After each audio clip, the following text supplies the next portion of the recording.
PTI के अज़ाइम पुरअमन एहतजाज के नहीं थे। हुकूमती वज़रा की गैर मुल्की मीडिया को ब्रीफिंग। वज़ीर इत्तलात अता तारर ने कहा पीटीआई के शरपसंद अपने साथ आंसू गैस और हथियार लाए थे। गिरफ्तार किए गए शरपसंदों में अफगान बाशिंदे भी शामिल हैं। ऐसे मौके पर एहतजाज किया गया जब बेलारूस का वफ्द पाकिस्तान के दौरे पर आया हुआ था। हमने मुजाहिरीन को संगजानी में जगह देने की पेशकश की। वफाकी वज़ीर एहसन इकबाल बोले बानी पीटीआई सियासी कैदी नहीं, पुरतशद्दुद एहतजाज बानी पीटीआई के मुकदमात के ट्रायल से फरार की कोशिश है। किसी जमहूरियत में पुरतशद्दुद मुजाहिरों की इजाजत नहीं। खैबर पख्तूनख्वा हुकूमत सूबे के वसाइल वफाक के खिलाफ इस्तेमाल कर रही है। पुरतशद्दुद एहतजाज पीटीआई का ट्रैक रिकॉर्ड है। पुलिस ने रेस्ट्रेन का मुजाहरा किया और मुजाहिरीन की तरफ से पुरतशद्दुद रवैया अख्तियार किया गया। इस दौरान पुलिस पर डायरेक्ट फायरिंग की गई। आंसू गैस शेल इस्तेमाल हुए। जो मुजाहिरीन थे वो बाकायदा एक ट्रेन प्रोटेस्टर बन के सामने उभरे। 24 नवंबर का प्रोटेस्ट था, उसके सिलसिले में पुलिस ने पूरे रीजन में 32 केसेस रजिस्टर किए हैं और इसमें अब तक पुलिस जो है वो 1151 मुल्ज़मान को गिरफ्तार करने में कामयाब हुई है। इन मुल्ज़मान का जब डेटा चेक करवाया गया तो ये बात सामने आई कि इसमें 64 अफगान्स हैं, जिसमें 4 जो पर्सन हैं उनके पास रेजिडेंट कार्ड्स मौजूद हैं, बाकी 60 जो हैं वो इलीगल हैं। पीटीआई के एहतजाज की कॉल पुरतशद्दुद साबित हुई। मुजाहिरीन की तरफ से पुलिस पर बराह रास्त फायरिंग की गई। आंसू गैस भी फेंकी गई। 170 पुलिस एहलकार जख्मी हुए। आरपीओ रावलपिंडी बाबर सरफराज हल्पा की न्यूज कॉन्फ्रेंस। कहा पुलिस ने शरपसंदों के खिलाफ 32 मुकदमात दर्ज किए। गिरफ्तार किए गए शरपसंदों में अफगान बाशिंदे भी शामिल। सीपीओ रावलपिंडी ने कहा मुजाहिरीन ने हकला में पुलिस पर फायरिंग की। डीपीओ अटक के मुताबिक एहतजाज के दौरान पुलिस पर आतिशी असलहे से हमला किया गया। पुलिस ने सब्र का मुजाहरा किया, फायरिंग से गुरेज किया। इस्लामाबाद एहतजाज पर जुड़वा शहरों में 18 पर्चे कट गए। रावलपिंडी में मजीद 2 मुकदमात दर्ज, तादाद 10 हो गई। मुकदमात थाना सादिकाबाद, वाकैंड, सदर, टैक्सिला, नसीराबाद, सादिकाबाद, न्यू टाउन में दर्ज। इंसदाद दहशतगर्दी एक्ट समेत दीगर दफात शामिल। बानी पीटीआई अलीमा खान, बुशरा बीबी, अली अमीन गंडापुर, उमर अयूब समेत दीगर नामजद। 8 मुकदमात वफाकी दारुल हुकूमत इस्लामाबाद के थानों में दर्ज किए गए।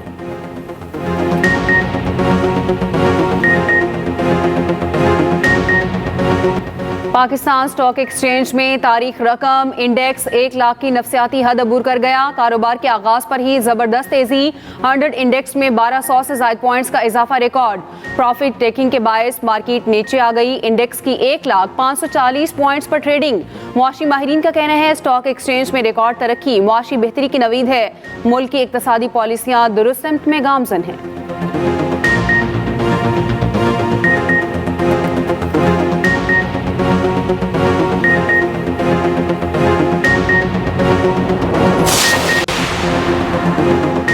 पाकिस्तान को डिफॉल्ट से बचाने के लिए अपनी सियासत की कुर्बानी दी। अल्लाह के फजलो करम से कुर्बानी रायगा नहीं गई। वज़ीर आज़म शहबाज शरीफ की स्टॉक मार्केट में तारीखी तेजी पर कौम को मुबारकबाद। कहा मुल्क के इस्तेहकाम और तरक्की के दुश्मन मुल्क को दोबारा डीरेल करने की नाकाम कोशिश कर रहे हैं। दुश्मनों को अपनी मज़मूम मकासद में कामयाब नहीं होने देंगे। कहा स्टॉक मार्केट में तेजी हुकूमती पॉलिसियों पर कारोबारी बरादरी के भरोसे की अक्कासी करता है। वज़ीर आला पंजाब मरियम नवाज का भी इज़हार तशक्कुर। कहा अल्हम्दुलिल्लाह आज पाकिस्तान स्टॉक मार्केट में नई तारीख रकम हुई। हर तारीखी काम, हर रिकॉर्ड मुस्लिम लीग नून के दौर में होता है। जिम्बाब्वे के खिलाफ वनडे सीरीज का फैसला कुन मार्का। पाकिस्तान ने कुछ देर पहले तक 2 विकेटों के नुकसान पर 180 से ज्यादा रन बना लिए। कामरान गुलाम और अब्दुल्ला शफीक की जिम्मेदाराना बैटिंग। कामरान गुलाम की इंटरनेशनल करियर की पहली नेस्ट सेंचुरी 68 रन बनाकर क्रीज पर मौजूद। अब्दुल्ला शफीक की भी 50 रन बनाकर आउट। साइम अयूब ने 31 रन बनाए। पाकिस्तान और जिम्बाब्वे के दरमियान 3 मैचेस की सीरीज 1-1 से बराबर है। सुप्रीम कोर्ट आईनी बेंच ने कोयटा में बच्चे के अगवा का खुद नोटिस लेने की तरतीब कर दी। दौरान समाअत जस्टिस जमाल खान मंदुखेल ने रिमार्क्स दिए कि मामला पहले से ज़ेरे इल्तवा है, ये तासुर ना लिया जाए कि आईनी बेंच ने खुद नोटिस लिया है। खुफिया पेशरफ्त रिपोर्ट बेंच के सामने पेश। चैम्बर में जायजा लिया गया, हर तरफ से ताउन होगा, हम आप सब के लिए परेशान हैं। जस्टिस जमाल मंदुखेल का बच्चे के वालिद से मुकालमा। IG साहब ने सारी तफसीलात चैम्बर में बताई हैं। कई बातें ऐसी हैं जो नहीं बताई जा सकती वरना तहकीकात खराब होंगी। हम रिपोर्ट से काफ़ी हद तक मुतमईन हैं। मीडिया इस केस की ज़्यादा तशहीर ना करे, बच्चे की ज़िंदगी को खतरा हो सकता है। बेंच के सरबराह जस्टिस अमीनुद्दीन ने कहा कि हमने सुप्रीम कोर्ट में बच्चे का मामला निपटाया नहीं है। जितना दबाव होगा बच्चे की ज़िंदगी को खतरा हो सकता है। बलूचिस्तान हुकूमत के वकील की धरना खत्म कराने की इस्तदा जस्टिस मुसर्रत हिलाली ने रिमार्क्स दिए। ये लोकल इंतजामिया का काम है, हमारा नहीं। कोई मुआवनत दरकार हो तो विफाक फराहम करे।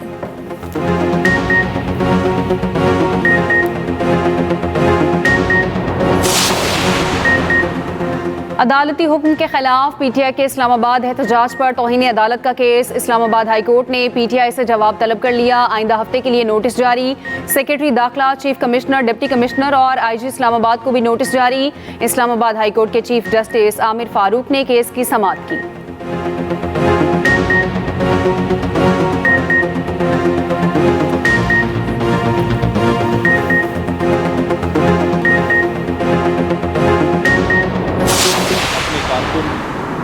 अपने साथियों को यारों मददगार सड़कों पर छोड़ के चले गए। बुलेट प्रूफ गाड़ियों में बैठकर आगे पीछे स्क्वाड लगाकर भागे और अपने साथियों, अपने कारकुनों का पता ही ना लिया। अगर आपको लग रहा था गोलियां चल रही हैं तो लीडर्स फ्रंट से लीड करते हैं, आगे आके गोली खाते। भागने वाले बुज़दिल लाशों और गोलियों का झूठा प्रोपेगेंडा कर रहे हैं। रहनुमा मुस्लिम लीग नून तलाल चौधरी कहते हैं अगर लाशें गिरी थी तो छोड़कर क्यों भागे। लाशें सिर्फ रेंजर्स और पुलिस की गिरी। बुशरा बीबी और अली अमीन गंडापुर कारकुनों को अकेला छोड़कर भाग गए। पीटीआई वाले पहली बार नहीं भागे, ये मासी में भी यू टर्न लेते रहे। पीटीआई के शरपसंदों ने रेंजर्स और पुलिस एहलकारों पर तशद्दुद किया। लीडर्स और गीदड़ों में फर्क होता है। इस्लामाबाद एहतजाज में गलतियां दोनों तरफ से हुई। गवर्नर पंजाब सलीम हैदर कहते हैं मुजाहिरीन का इस्लामाबाद तक पहुंचना हुकूमत और पुलिस की बहुत बड़ी नाकामी है। वफाकी हुकूमत की मामले को सुलझाने के लिए हिकमत अमली दुरुस्त नहीं थी। पूरे मुल्क को कंटेनर्स लगाकर बंद कर देना भी हुकूमत की नाकाम हिकमत अमली थी। वफाकी हुकूमत और पीटीआई हालात को बेहतर करें।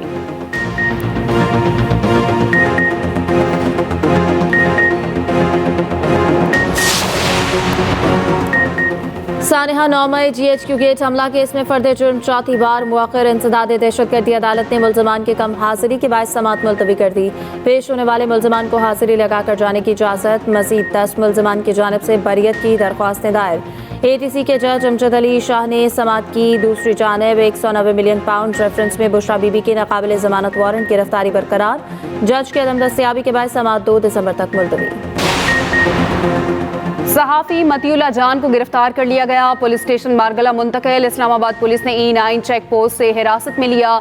सरकारी असलहा छीनकर एहलकार को जान से मारने की धमकी देने का इल्जाम। मुकदमा दर्ज कर लिया गया। आज ही इंसदाद दहशतगर्दी अदालत में पेश किया जाएगा।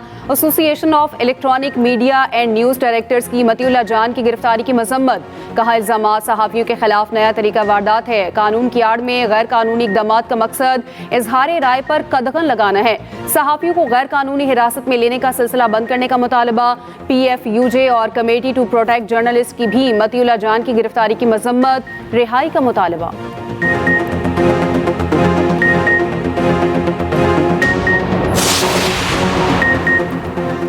पेट्रोलियम मसनूआत की कीमतों में 4 रुपए लीटर तक इजाफे का इम्कान। पेट्रोल 3 रुपए 15 पैसे महंगा होने का इम्कान। डीजल की कीमत में 3 रुपए 20 पैसे इजाफा मुतवक्के।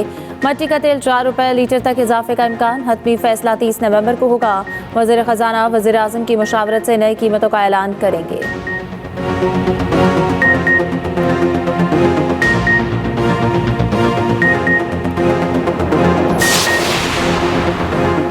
इस्लामाबाद में तालीमी इदारे खुल गए। वफाकी स्कूल्स और कॉलेजेस में 3 दिन बाद तालीमी सरगर्मियां बहाल। दारुल हुकूमत की तमाम सड़कें खुल गईं। सफाई सुथराई मुकम्मल। उधर इस्लामाबाद की मुख्तलिफ शाहराहों पर सुबह सवेरे शदीद ट्रैफिक जाम। गाड़ियों की लंबी कतारें। एक्सप्रेस वे पर ट्रैफिक का इज़्दिहाम। शहरियों को मुश्किलात। फैज़ाबाद में पड़े कंटेनर्स भी ट्रैफिक में रुकावट।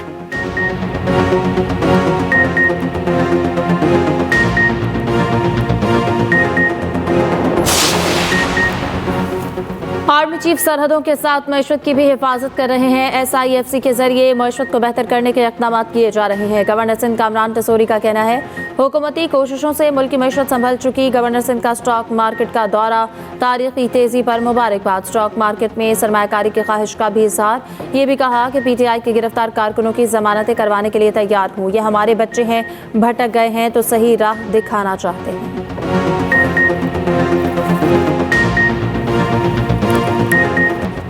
SOPs में नरमी से लाहौर की फजा फिर आलूदा। भारत से आलूदा हवाओं का रुख एक बार फिर पंजाब की जानिब।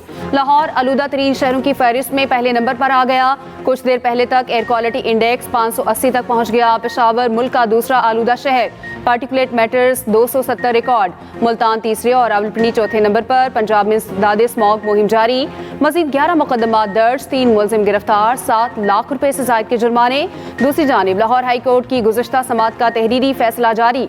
तालीमी इदारों को स्कूल बसें चलाने के फैसले पर अमल दरामद रिपोर्ट पेश करने का हुक्म। फैसले में कहा गया, सरमा की तातीलात के बाद अदालती हुक्म पर अमल न करने वाले स्कूल्स को चलने नहीं दिया जाएगा। महकमा ट्रांसपोर्ट भारी गाड़ियों की बाकायदगी से मुआयना करे। PHA को लाहौर में कॉनोकॉप्स नामी पौधे की शजरकारी बंद करके दरख्त उखाड़ने की हिदायत। जस्टिस शाहिद करीम ने 2 सफ़ात पर मुश्तमिल तहरीरी फैसला जारी किया।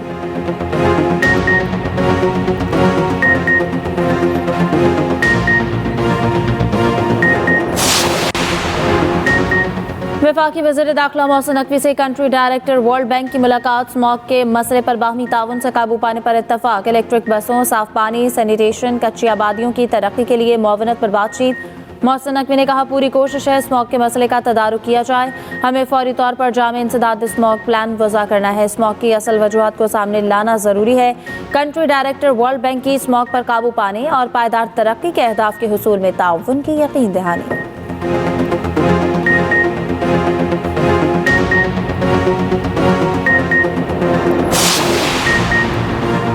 वज़ीर आज़म शहबाज शरीफ का मलेशिया में सैलाब की तबाहकारियों पर गहरे दुख का इजहार। मलेशियन हम मनसब और अवाम के साथ इजहार यकजहती। कहा, पाकिस्तान और मलेशिया दीरीना दोस्त और बरादर मुमालिक हैं। मुश्किल की घड़ी में पाकिस्तान इन्हें तन्हा नहीं छोड़ेगा। कहा, माहौलियाती तब्दीली को रोकने के लिए पूरी दुनिया को इकट्ठा होकर इक़दाम करने होंगे।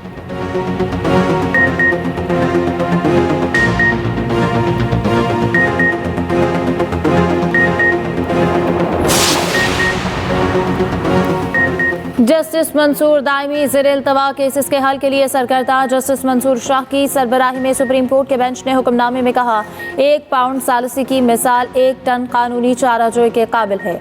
रोजनामा एक्सप्रेस और एक्सप्रेस ट्रिब्यून की रिपोर्ट के मुताबिक पाकिस्तानी अदालतों में 2.22 मिलियन मुकदमात ज़ेर-ए-इल्तवा हैं। सालिसी जैसे हल इख्तियार करने पर जोर।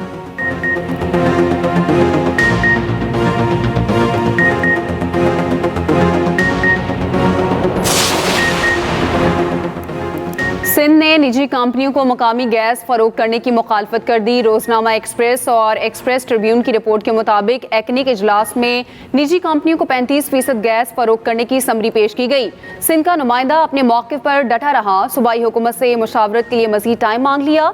समरी मंजूर होने की सूरत में घरेलू सारिफिन पर 243 अरब रुपए का इजाफी बोझ पड़ेगा।